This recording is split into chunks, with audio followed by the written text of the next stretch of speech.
All right, so we take a break from the feature races and go back to race number 6. Still a good one, though. Class 2 here over the 1,200 metres, headed by Wame Friend. He likes to roll forward. He's come up with barrier 12, though. CJ's got pace as well from barrier 3. Lockheed makes his Hong Kong debut, a high-profile import. Team Fortune's first up since June.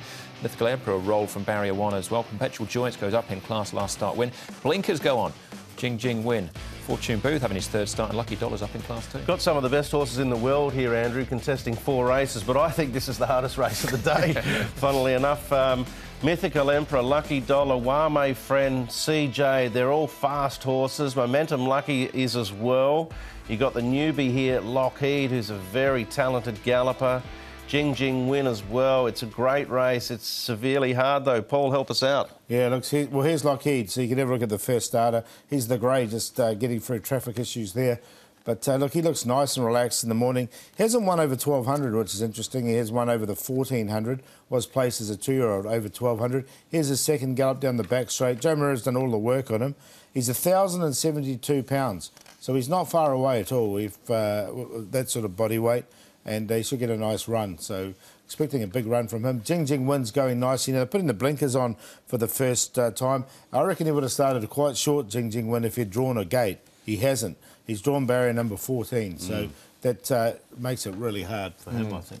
Interesting to see what they do with him with the blinkers on as well, how much that's livens him up, we will see. We'll start off here with Wame Friend. So we've seen this replay before with Racing Supernova, and I think I said it was the Chevalier Cup. My apologies to Panasonic, because it's the Panasonic Cup.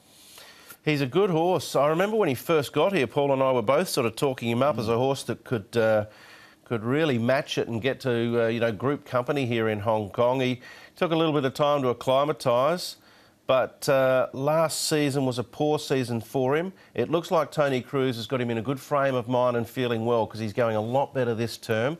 He's going to charge forward like a number of horses in this race, which makes it tougher for him. But there's plenty of quality here. Yeah, 12 put me off. That's the way he's not gone in the numbers. Yeah. If he'd drawn lower, I would have found a place for him. But from 12, Dylan Moe will take the 7 pounds off. That's a plus. Same for me. Clash of 12 and pace against him. Yeah. All right, OK. Well, he was grabbed late by Western Express and Joe Moreira there.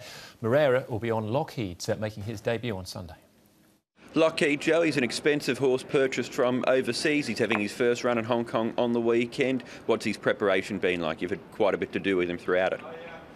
His preparation has been great. I think whatever he does on the weekend, he will still improve a lot, because he's kind of a gross type of a horse. He will need a few runs. But as you said, he's being expensive because he's a good horse, and I like the way how he moves. And if he goes there and makes it first up, I wouldn't be surprised, because he's got ability on himself. But as I said, whatever he does, he will certainly improve after his first run on this of his campaign in Hong Kong. So on that, is he a winning chance on Sunday, or is it more just see how he goes and take it from there? I think we should just see how he goes and take it from there. But look, as I said, I won't be surprised if he wins, because he's class. He's got ability on himself, and the feeling that he's been giving me so far, it's really good. So I'm quite excited about him, and he will definitely be a horse to be having the eyes on for the future.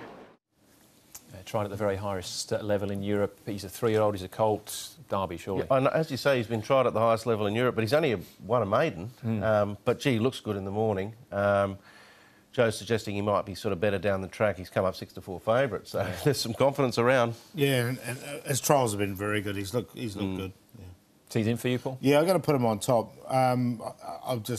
Joe said he's quite excited with the horse and improve. I think he's just dampening down people's expectations a little bit. So we'll put him on top to beat Jing win with the blinkers on. It can go 2 ways with these blinkers.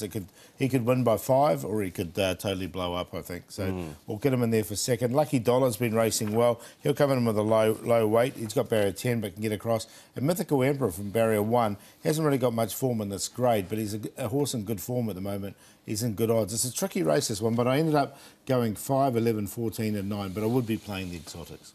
As John Blance would say, this is a real head-scratcher. I ended up coming back to Midnight Rattler.